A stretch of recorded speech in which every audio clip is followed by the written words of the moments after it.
In front of me is Redmi 14R and today I would like to show you how you can set up screen lock.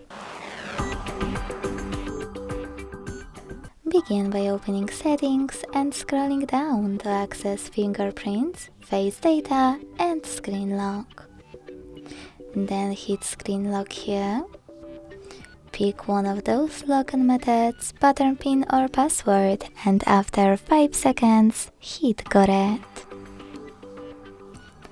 Now create your login method, repeat it to confirm it, and last but not least, select confirm.